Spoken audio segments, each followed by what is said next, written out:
Welcome to Democracy Now!, democracynow.org, The War and Peace Report. I'm Amy Goodman. In Sudan, both sides of the warring military factions have accused the other of violating an extended 72-hour ceasefire as fighting continues in Khartoum and elsewhere on the 17th day of the conflict. The United Nations is warning Sudan is at a humanitarian breaking point as it deploys its top humanitarian diplomat, who called the scale and speed of the crisis unprecedented. The UN also warned of an escalation of violence in Sudan's West Darfur region. Meanwhile, UN agencies say they've begun helping refugees arriving at the Egyptian border, while aid workers in Chad say urgent assistance is needed for refugees there.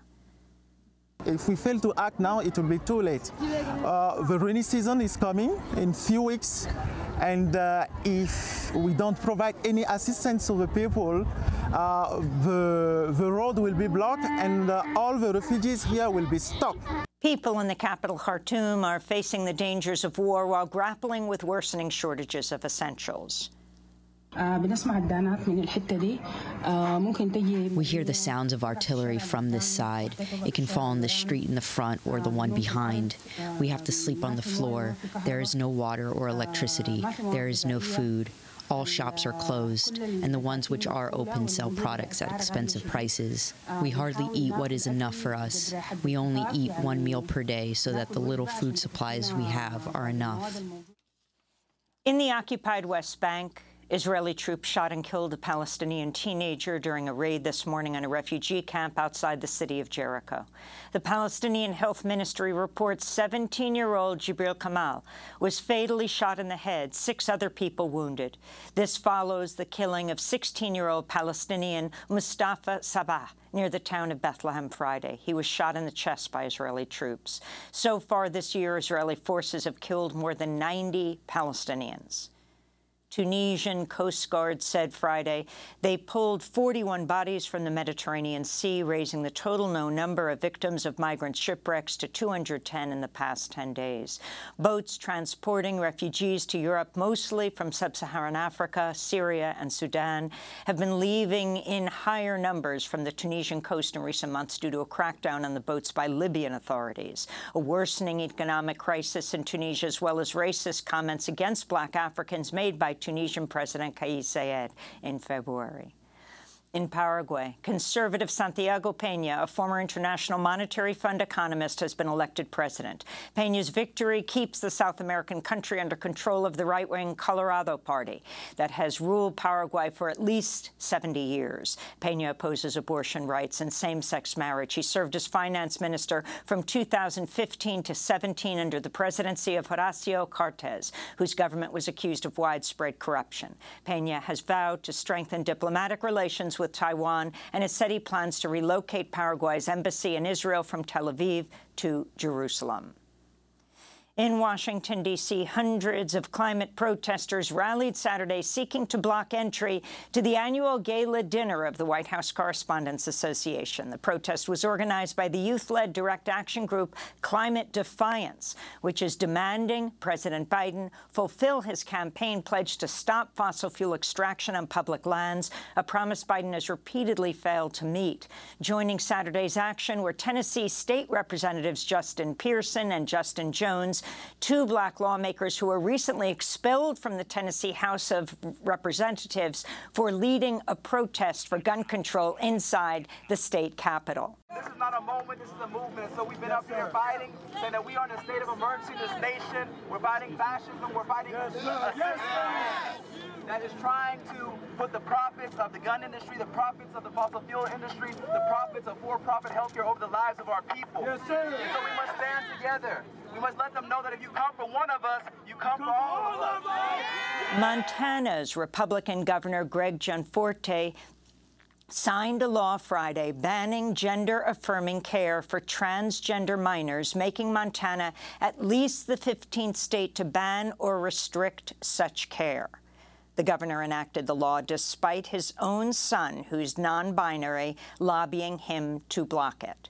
The ACLU of Montana vowed to sue as transgender and non-binary Montanans rallied Friday, joined by transgender State Representative Zoe Zephyr, who's been barred from the House floor for condemning the measure.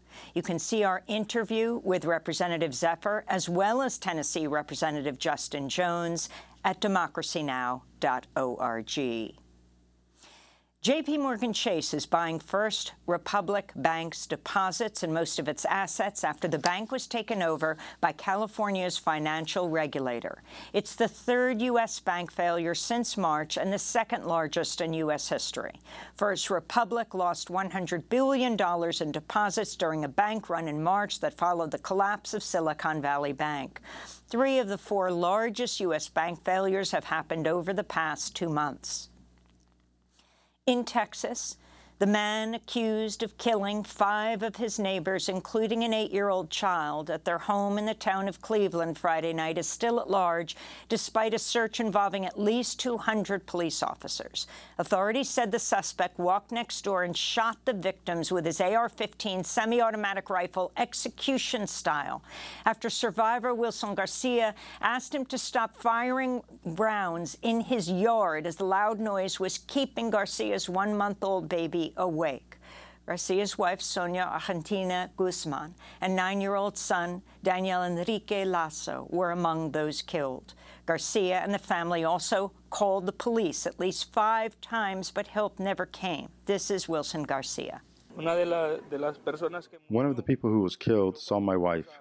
She was agonizing on the ground, and she told me to jump out the window because my children were already without their mother, and one of us would have to be left alive to take care of them. And she was the one who helped me to throw myself out the window, but she failed to do so for herself. She died. Authorities have identified the other victims. That, by the way, was the sheriff speaking, as Diana Velasquez Alvarado, Julissa Molina Rivera, and Jose Jonathan Casares. Police said the victims were all from Honduras. The Texas Republican governor, Greg Abbott, is facing backlash after he tweeted, quote, "I've announced a $50,000 reward for information on the criminal who killed 5 illegal immigrants Friday." Critics denounced Abbott's remarks as dehumanizing. This is the local sheriff's comments. My heart